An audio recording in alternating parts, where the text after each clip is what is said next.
ba pwede maging tayo? Ilang... ilang araw? 2 weeks? 2 months? Years? No. Let's not, no. Let's not give it a time frame. Let's be spontaneous and see how it goes, okay?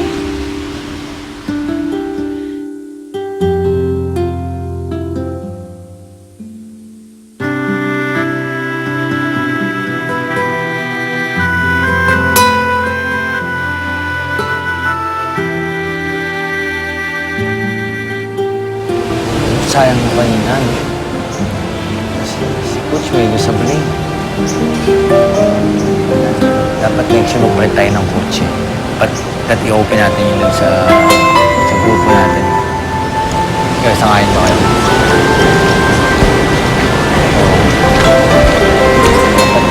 Dapat yung coach natin dumating yun. Dapat makakapunta tayo ng championship. Hi! Chong, mauna na ako ha. Kasi yung aso ko nadaling ko pa pala sa vet. Mark!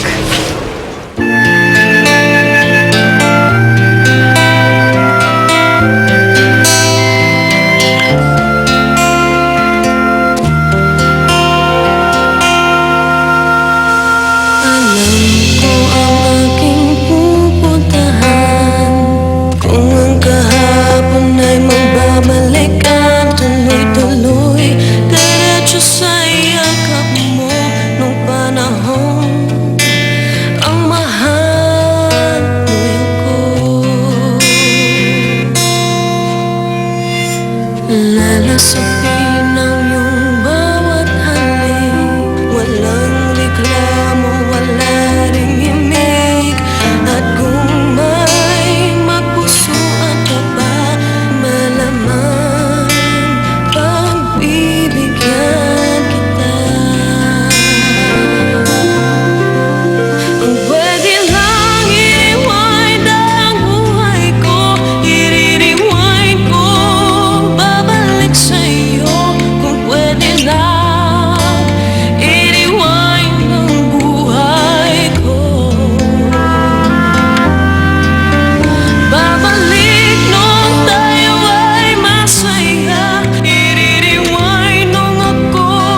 iniiwasan mo na naman ako.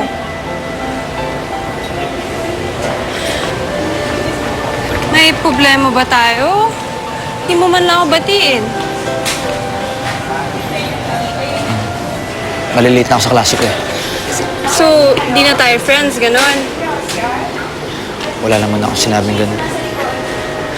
Ba't niya ayaw mo ako kausapin? Nung isang araw mo pa ako dinitedma. Lisa, ako yung may problema eh.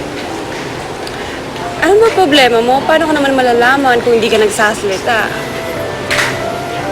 Mahal ka ni Alex. At best friend ko siya. Naiintindihan mo ba ako? Ayoko masira yung diskarte niya sa'yo. Ang labo naman. Anong connection nun sa friendship natin sa inyong dalawa? Lisa, malaki. Basta ang gusto ko lang, maging masaya kayong dalawa. Okay na ako doon. Alam mo ba, Mark? Sayang. Sa inyong dalawa ni Alex, mas close ako sa'yo at alam kong alam mo yon. Pero, ang feeling ko, natatakot ka lang sabihin ang nararamdaman mo. Kasi mahina ka.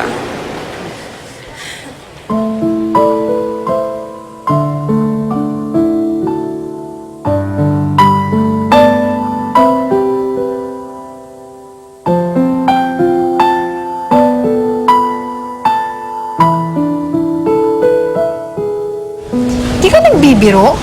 Sasagutin mo na talaga si Alex? Ba't mo na magbibiro? Na-realize ko, bakit naman ako magtsatsaga sa taong duwag? Meron naman taong matyaga, mangligaw, di ba? Pero, hindi naman talaga si Alex yung gusto mo, di ba? Ay, sabihin na nga lang natin na gano'n. Pero, hindi naman lahat ng gusto natin sa buhay, makukuha natin, di ba? So, I guess I will learn to love Alex, Jean. Just give me time. Oo nga naman. Nasaan nga ba yun? Sabi niya, alas 10, nandito na daw siya. Pero magla-lunch na. Ba't di mo tawagan? Ay, naku, naka-off ang cellphone. Mga lalaking yun talaga. Ay, naku.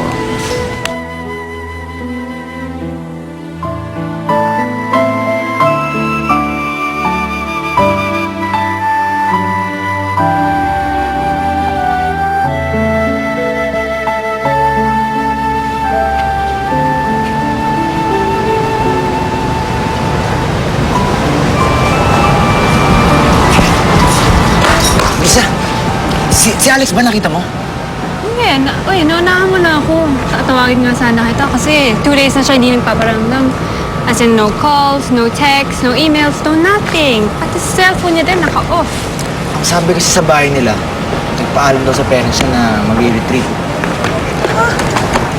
Retreat? Saan na mag-retreat yun? Saan na kaya yun? Hello? Oh, sigurado ka? Sige. May nakita daw kay Alex sa church. May kasama siyang babae.